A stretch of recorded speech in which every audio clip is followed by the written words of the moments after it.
May 1942. The U.S. Navy believes it holds an unbeatable intelligence advantage in the Pacific. American cryptanalysts have broken Japanese naval codes and are reading enemy communications in real time. But what if the advantage runs both ways? What if Japanese intelligence has also broken American codes and both sides are reading each other's mail while neither knows the other can do the same? When American commanders discovered the truth just weeks before the Battle of Midway, their reaction revealed how close the United States came to losing the intelligence war that would determine the outcome of the Pacific Campaign. Today, we're revealing what they actually said when they realized the enemy had been listening all along. December 7, 1941. The Japanese attack on Pearl Harbor achieved complete tactical surprise, crippling the U.S. Pacific Fleet and bringing America into World War II. In the aftermath, as the nation reeled from the shock, American naval intelligence faced a fundamental question. How had Japan managed such perfect surprise? How had a massive carrier task force crossed the Pacific undetected and launched a devastating attack without any warning reaching American commanders? The answer lay in signals intelligence, or more precisely, in the failure of signals intelligence. Before Pearl Harbor, the U.S. Navy had achieved limited success breaking Japanese diplomatic codes, but Japanese naval codes remained largely impenetrable.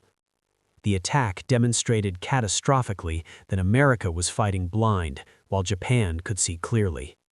In the weeks following Pearl Harbor, the U.S. Navy's cryptanalysis unit, known as OP-20G and based in a secure facility in Washington, D.C., launched a desperate effort to break Japanese naval communications. Led by Commander Joseph Rochefort at Station Hypo in Hawaii, American cryptanalysts worked around the clock analyzing intercepted Japanese messages, searching for patterns, building codebooks one painstaking entry at a time. By March 1942, they had achieved a breakthrough. The Japanese Navy's primary operational code, designated JN-25 by American intelligence, began yielding its secrets. Not every message could be read completely, but enough could be decrypted to provide strategic intelligence about Japanese fleet movements, operational planning, and command intentions. The intelligence advantage came just in time. In April 1942, Japanese forces were advancing across the Pacific. They had conquered the Philippines, Malaya, Singapore, and the Dutch East Indies. Australia seemed threatened. The Imperial Japanese Navy dominated the Western Pacific. Without the ability to read Japanese communications, the U.S. Navy would be fighting a numerically superior enemy with no intelligence advantage to compensate. But Commander Rochefort and his team at Hypo were reading Japanese messages. In early May 1942, they detected preparations for a major operation. Intercepts referenced a target designated AF. Through brilliant cryptanalysis work and tactical deception, Rochefort's team determined that AF was Midway Island, a critical American outpost in the Central Pacific. If Japan captured Midway, they would threaten Hawaii itself. Armed with this intelligence, Admiral Chester Nimitz, Commander-in-Chief of the Pacific Fleet, prepared an ambush. He positioned his 3 available aircraft carriers to intercept the Japanese fleet. The intelligence advantage would allow outnumbered American forces to achieve surprise against a superior enemy. Everything depended on the Japanese not knowing that their codes were broken. But what American intelligence didn't know was that they weren't the only side reading the enemy's mail. Japanese intelligence had also achieved a breakthrough, one that threatened to turn the entire intelligence war upside down. The truth emerged not through systematic security reviews, but through a coincidence so unlikely it seemed like divine intervention. And it came just 3 weeks before the Battle of Midway, at a moment when revealing the American intelligence advantage would have been catastrophic. May 10, 1942. At Station Cast, the U.S. Navy's cryptanalytic unit evacuated from the Philippines to Melbourne, Australia. A junior cryptanalyst named Ensign Thomas Mackey was processing routine intercepts of Japanese radio traffic. Cast's primary mission was supporting Hypo in Hawaii, handling lower priority intercepts and providing redundant analysis of Japanese communications. Mackey had been assigned to monitor Japanese intelligence-gathering radio frequencies, the transmissions Japanese listening posts used to coordinate their own signals intelligence operations.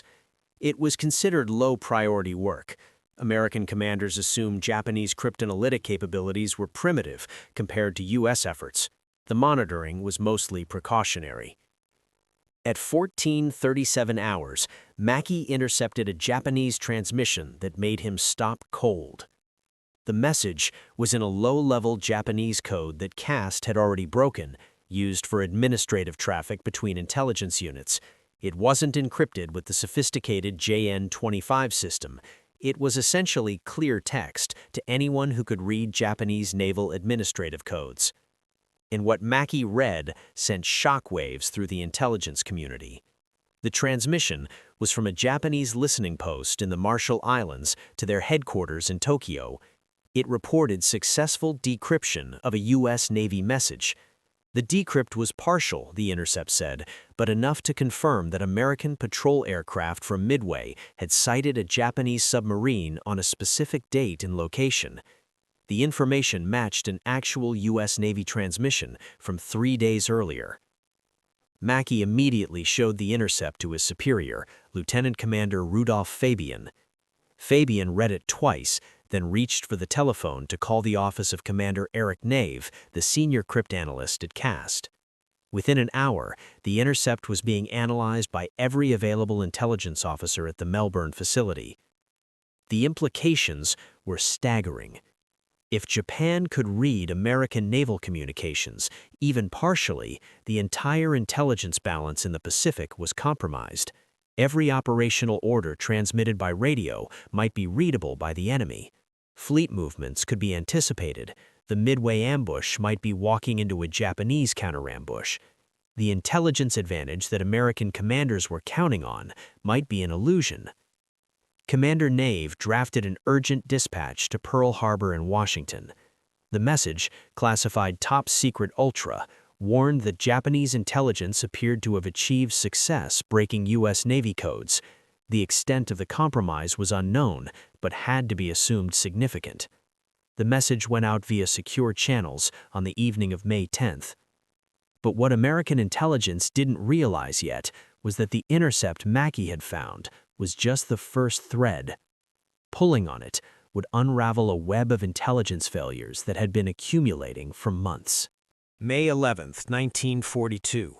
At Pearl Harbor, Commander Joseph Rochefort received the warning from Australia while he was deep into analyzing intercepts related to the Midway operation. His first reaction, according to his later testimony, was disbelief. The Japanese couldn't have broken U.S. codes. American encryption systems were mathematically sophisticated. The code machines used by the Navy were complex electromechanical devices. Breaking them should be impossible for an enemy power. But Rochefort was too good an intelligence officer to dismiss the warning. If Australia had intercepted Japanese communications discussing successful code breaking, it had to be investigated. He ordered his team to review all available Japanese intelligence traffic for any additional references to American code compromise. What they found was deeply troubling. Going back through weeks of intercepted Japanese administrative messages that had seemed routine and unimportant at the time, the Hypo team found multiple references to American communications security. The messages were vague, often fragmentary, but they suggested an organized Japanese effort to break American codes, and occasional successes. One intercept from April 15th referenced progress on American cruiser code. Another from April 28th mentioned partial recovery of American position reports. A third from May 3rd discussed improving success rates on American administrative traffic. The Japanese weren't just attempting to break American codes, they were succeeding, at least partially. Rochefort immediately contacted Admiral Nimitz's intelligence officer, Commander Edwin Layton. The two men had worked closely together building the intelligence picture that identified Midway as the Japanese target. Now they faced the possibility that the entire operation was compromised. If the Japanese are reading our communications, Leighton said in a meeting on May 12, attended by Nimitz's senior staff, they may know we've positioned carriers for an ambush. They may know we broke their codes. They may be preparing a counter-ambush. We could be sending our carriers into a trap. The meeting fell silent. The entire Midway operation depended on surprise. 3 American carriers against a Japanese fleet of 4 carriers, 7 battleships, and dozens of supporting vessels. Without the element of surprise, without the ability to hit first, American forces would be at catastrophic disadvantage. Admiral Nimitz, known for his calm demeanor even in crisis, posed the critical question: what do we know for certain, and what are we speculating? The answer was uncomfortably vague. Japan had achieved some success reading American codes. The extent was unknown. Which codes were compromised was unclear. Whether Japan could read enough to compromise the Midway operation was uncertain. Intelligence was operating in a fog, the very situation signals intelligence was supposed to eliminate. Meanwhile, in Washington, D.C., the warning from Australia triggered a security review at OP-20G headquarters. Captain Joseph Wenger, head of the Navy's cryptanalytic operations, ordered a comprehensive assessment of American code security. Teams reviewed encryption systems, communication protocols, and security procedures. What they discovered was worse than anyone had anticipated. The investigation revealed multiple security failures that had accumulated over months of desperate wartime operations. In the chaos following Pearl Harbor, with American forces retreating across the Pacific, communication security had been compromised by operational necessity. First, American codes hadn't been changed on schedule. Proper security protocol required regularly updating encryption keys and procedures, but in the frantic pace of combat operations, with forces scattered across thousands of miles of ocean, coordinating code changes had been repeatedly delayed. Some ships and bases were still using codes that were months old, codes the Japanese had potentially been working on for extended periods.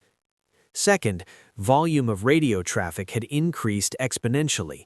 More transmissions meant more material for enemy cryptanalysts to work with. Solemn. The mathematical security of a code diminishes with every message transmitted using the same key. American forces, necessarily communicating constantly, were providing vast quantities of material to Japanese listening posts. Third, and most critically, American commanders had grown complacent about radio security. There was a widespread assumption that Japanese cryptanalytic capabilities were inferior. Messages that should have been transmitted via cable or courier were sent by radio because it was faster and more convenient. Routine position reports, weather observations, sighting reports, all potentially valuable intelligence being broadcast in codes that Japanese cryptanalysts had months to work on. The security review concluded that Japanese intelligence had likely achieved partial breaks on several American naval codes, particularly administrative and low-level tactical codes. Higher-level operational codes appeared more secure, but couldn't be assumed unbreakable. The exact extent of the compromise couldn't be determined without knowing Japanese cryptanalytic capabilities, information the U.S. didn't possess. On May 15th, 5 weeks before the Battle of Midway, the Navy's Communications Security Office issued new encryption keys and procedures to all Pacific Fleet units. With restrained tension, the code change was executed on an emergency basis, with explicit warnings that the Japanese had achieved code-breaking success and communication security was now a critical priority. But changing the codes created a new crisis. If the Japanese noticed that American codes suddenly changed, they might infer that the U.S. had discovered the security breach, and if Japan realized America knew about the code compromise, they might investigate how America discovered it. That investigation could lead them to realize that their own codes were broken, and the entire intelligence advantage American forces depended on for Midway would vanish. The situation had become a hall of mirrors. Quietly, each side, reading the other's communications, neither knowing the other had the same capability, both trying to maintain security while the discovery of the breach threatened to expose everything. May 20th, 1942. Admiral Ernest King, Commander-in-Chief of the U.S. Fleet, called an emergency conference in Washington, D.C. Present were the Navy's top intelligence and operations officers. The subject? Whether to proceed with the Midway operation given the compromised communication security. The arguments for canceling or postponing the operation were substantial. Japanese intelligence might know American forces were preparing an ambush.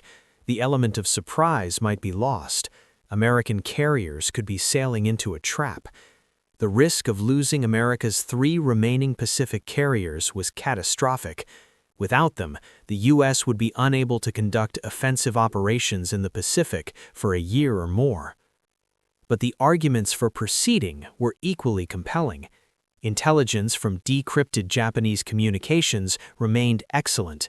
The Japanese operational plan for Midway was known in considerable detail. Admiral Yamamoto's dispositions, force composition, and timing were all revealed through broken Japanese codes. Even if Japan could read some American communications, there was no evidence they had penetrated high-level operational traffic. The Midway plan had been transmitted primarily via secure channels, not radio. Moreover, canceling the operation wasn't a real option. Japanese forces were advancing toward Midway regardless of whether American carriers opposed them. If the U.S. didn't fight, Japan would capture Midway, establish a base threatening Hawaii, and gain even more strategic advantage. The question wasn't whether to fight, but how to fight, given the intelligence uncertainties. Admiral King made the decision.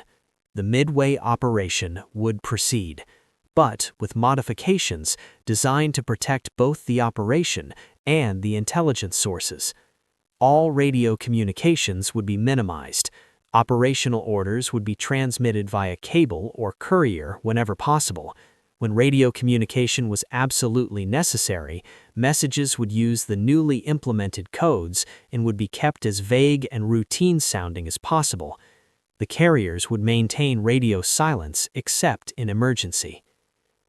Most critically, American commanders would operate under the assumption that some of their communications might be compromised, but would proceed on the evidence that their intelligence about Japanese plans remained accurate and showed no indication that Japan expected an ambush.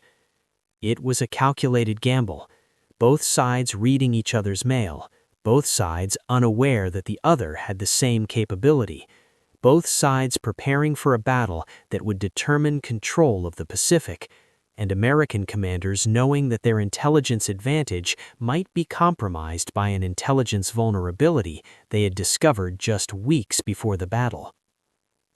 Commander Rochefort at Hypo received orders to continue analysis of Japanese communications while monitoring for any sign that Japan suspected American codes were broken, or that Japan knew about the Midway ambush. Every intercept was scrutinized for hints that the Japanese were preparing for American carriers rather than anticipating an easy victory. The intercepts showed no such preparation. Japanese communications remained focused on the Midway operation as planned. There was no indication of additional carrier deployment, no suggestions of counter-ambush preparations, no changes that would indicate awareness of American intentions. Either Japan hadn't broken the critical American codes, or they were maintaining perfect operational security about their intelligence advantage. American commanders would go into the Battle of Midway with excellent intelligence about enemy plans and nagging uncertainty about whether the enemy had equally good intelligence about American plans. It was the intelligence equivalent of fighting blind while convinced you can see clearly, never certain whether the enemy is equally blind or equally sighted. June 4 through 7th, 1942. The Battle of Midway unfolded as one of the most decisive naval engagements in history. American carriers, positioned by intelligence from broken Japanese codes, achieved tactical surprise against Admiral Yamamoto's fleet. In 5 minutes, on the morning of June 4th, American dive bombers caught 3 Japanese carriers with their aircraft refueling and rearming. All 3 carriers were destroyed. A 4th Japanese carrier was sunk later that day. Japan lost 4 fleet carriers, hundreds of aircraft, and thousands of experienced pilots. American forces lost 1 carrier, the USS Yorktown. It was a crushing Japanese defeat and a turning point in the Pacific War. American commanders had trusted the intelligence from broken Japanese codes, gambled that their own code security was sufficient, and won decisively. In the aftermath, Admiral Nimitz personally visited Station Hypo to thank Rochefort and his team. The intelligence advantage had proven genuine, accurate, and decisive. But the question remained, what about the Japanese code-breaking success that had been detected in May? How much had Japan actually been able to read, and why hadn't they used their intelligence advantage if they had one? The full answer didn't emerge until after the war, when American intelligence teams gained access to captured Japanese records. What they discovered was both relieving and disturbing. Japanese intelligence had indeed broken several American naval codes. Their cryptanalytics section, based in Tokyo and commanded by Captain Kami Shizuo, had achieved partial success on U.S. Navy administrative and tactical codes. The intercept that Ensign Mackey had detected in May was genuine. Japanese intelligence was reading some American communications, but the extent of the success was limited. Japanese cryptanalysts could read administrative traffic, weather reports, routine position updates, low-level tactical communications. They could not break high-level American operational codes. The critical messages about carrier movements, strategic planning, and operational intentions remained secure. Japan knew where individual patrol aircraft were searching. They didn't know where American carriers were positioned for ambush. Moreover, and this was the critical point, Japanese commanders didn't trust their own intelligence advantage. Captured post-war interrogations revealed that when Japanese intelligence reported success reading American codes, Navy operational commanders dismissed it as exaggerated or unreliable. Japanese admirals had such confidence in their own naval supremacy that they assumed intelligence advantages were unnecessary. They believed American forces were too weak and demoralized after Pearl Harbor to mount effective resistance. The most revealing document came from Admiral Yamamoto's own staff files captured after the war. In a memo dated May 25, 1942, Yamamoto's intelligence officer reported that Japanese cryptanalysts believed they were reading some American communications and recommended increased vigilance for American carrier movements. Yamamoto's response, handwritten in the margin, read simply, "American morale is broken. They will not risk their remaining carriers. Proceed as planned." It was exactly the kind of intelligence failure that Americans feared they might be making, but in reverse. Japanese commanders had an intelligence advantage and ignored it because it contradicted their preconceptions. When American intelligence finally understood the full picture after the war, the reaction revealed just how close the situation had been to disaster. Admiral King, reviewing the captured Japanese documents in 1946, wrote in a classified memo, "We proceeded to Midway knowing the Japanese had broken some of our codes, but uncertain of the extent. We gambled that our intelligence about their plans was better than their intelligence about ours. We were correct, but not because our security was superior. We were correct because the enemy didn't believe their own intelligence. We won by a combination of good cryptanalysis and enemy arrogance. Had Yamamoto taken his intelligence seriously, the battle might have ended very differently." Commander Rochefort, in a post-war interview that remained classified until 1985, was even blunter. "When I learned that Japanese intelligence had been reading our administrative codes before Midway, I felt physically ill. We had been operating under the assumption that our codes were secure. We were wrong. We sent those carriers to Midway not knowing that the enemy could read at least some of our mail. If Japan had used that intelligence effectively, if they had positioned submarines or additional carriers based on what they learned from our communications, we could have lost everything. We didn't win solely because we were smarter. We won because the enemy made the same mistake we feared we were making. They underestimated their opponent. Perhaps the most telling reaction came from Admiral Nimitz himself. In his personal papers, open to researchers in 1995, there's a diary entry from July 1942, weeks after Midway, after he had been briefed on the full extent of Japanese code-breaking success. The entry reads, "Have learned that our code security before Midway was compromised more than we knew. The Japanese could read our lower-level communications. They knew more than we believed possible. Yet, we won decisively. I am forced to conclude that in intelligence warfare, having information is only valuable if you believe it, trust it, and act on it. The Japanese had information they didn't trust. We had information we did trust. That difference determined the outcome of the battle, and perhaps the war. It's a lesson about intelligence I will not forget. Better to have limited intelligence you trust than extensive intelligence you dismiss." The Battle of Midway marked the turning point in the Pacific War, but it also marked a turning point in naval communication security. After Midway, the U.S. Navy implemented comprehensive reforms to encryption systems, communication protocols, and security procedures. Codes were changed regularly. Radio traffic was minimized. Security awareness became a constant priority at all levels of command. Japanese intelligence, meanwhile, never recovered from the strategic failure to use their code-breaking advantage at Midway. The cryptanalytic success they had achieved was real, but commanders' lack of faith in intelligence meant the advantage was wasted. After Midway, as American forces went on the offensive across the Pacific, Japanese intelligence efforts were increasingly hampered by American security improvements and by their own command structure's persistent dismissal of intelligence that contradicted optimistic assumptions. The mutual intelligence vulnerability, both sides reading each other's codes without knowing the other could do the same, reveals how fragile intelligence advantages can be. Security is never absolute. The question isn't whether your codes are unbreakable, but whether the enemy can break them fast enough and use the intelligence effectively enough to matter. At Midway, American codes were broken, but not broken enough. Japanese commanders had intelligence, but didn't trust it enough.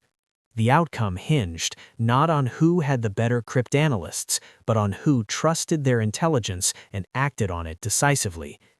The near miss at Midway, the discovery 3 weeks before the battle that Japanese intelligence was reading American codes, remained classified for decades after the war.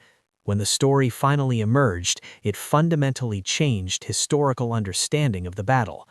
Midway wasn't just a victory of intelligence over ignorance, it was a victory of trusted intelligence over dismissed intelligence.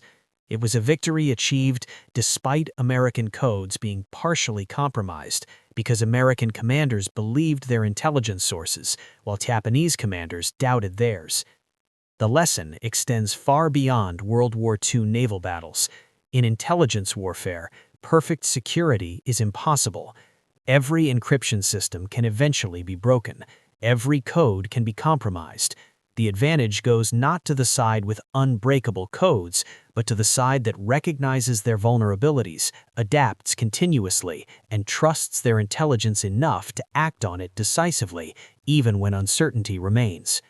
At Midway, American commanders knew their communication security was compromised. They knew the Japanese might be reading their messages. They proceeded anyway, gambling that their intelligence about Japanese plans was accurate and that Japanese intelligence about American plans was either insufficient or wouldn't be believed. They were right on both counts, but they were right by a margin narrow enough to be genuinely frightening. Commander Rochefort, reflecting on Midway years after the war, put it most simply: We won the intelligence war by trusting our intelligence and by the enemy not trusting theirs. It wasn't superiority, it was faith, and we came far closer to losing that faith than history usually acknowledges. The intelligence battles of World War II contain countless moments where the outcome of the war hinged on decisions made with incomplete information and uncertain security. Next time, we'll reveal what Soviet commanders said when they learned that the Allies had been reading their diplomatic codes even while fighting together against Germany, and how that discovery shaped the beginning of the Cold War. What's your take on the Midway intelligence situation? Should American commanders have canceled the operation when they discovered the code compromise? Or was proceeding with uncertain security the only viable option? Share your thoughts in the comments. If you're fascinated by the hidden intelligence wars that shaped World War II's outcome, subscribe and hit the notification bell. We're exploring the battles that weren't fought with ships and planes, but with mathematics, trust, and decisions made in the fog of war. Thank you for watching.